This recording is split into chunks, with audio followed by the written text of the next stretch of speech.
Hey, good morning. Eto na naman po tayo panibagong content.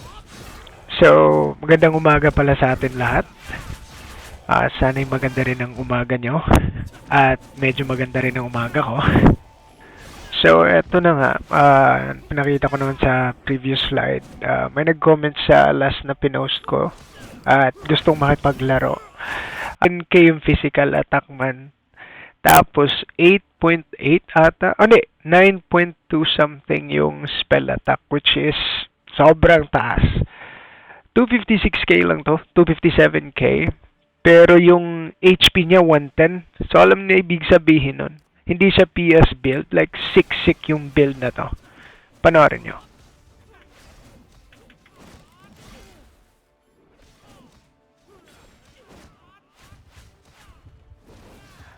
Dito guys, kita nyo naman, wala ganong crit kasi naka-crit Eva ako. Pero yung raw damage niya, napakasakit. Diba, napapatype pa nga ako kasi manghang-mangha ako sa raw damage. Kita mo kung gaano kabilis ako pinapatay para. Ganyan niya ako kabilis napatay. So, dito sa part na to, pinakita niya sa akin yung mga ano, kung paano naging 10k yung physical attack niya gamit yung Lancer na yan. Treasure, what do you call this? Ano pang ulit yun? Orb.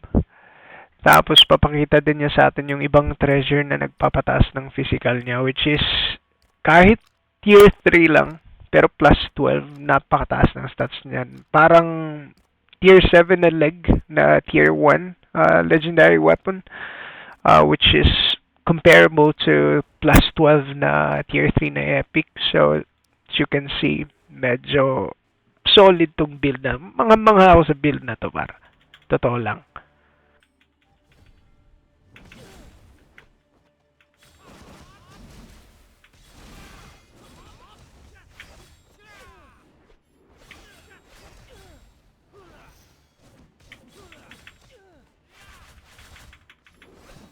So, dito sa part na to, makita nyo naman, may damage din talaga ako kasi wala naman siyang leg equip eh.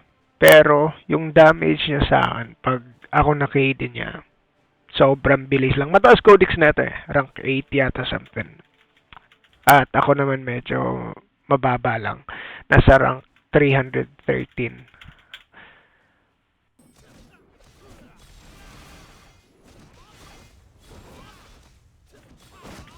So, dito sa part na to, una akong nanalo. After ilang talo din. So, makikita nyo medyo cautious ako sa movement ko. At yung movement ko pag naglalakad hindi siya straight. Kumbaga magsa-side ako kasi makati talaga yung blitz nun. Yung panungkit na skills, yung last na ginamit niya. Dodge nyo lagi yun.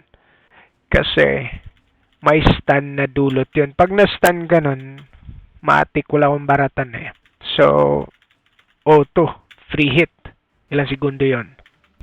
Kaya crucial sa Lancer yung skill na yun. Pag nadali ka nun, matik patay ka talaga. Gaya neto, nahuli ako ng blitz. Di na nakatayo para.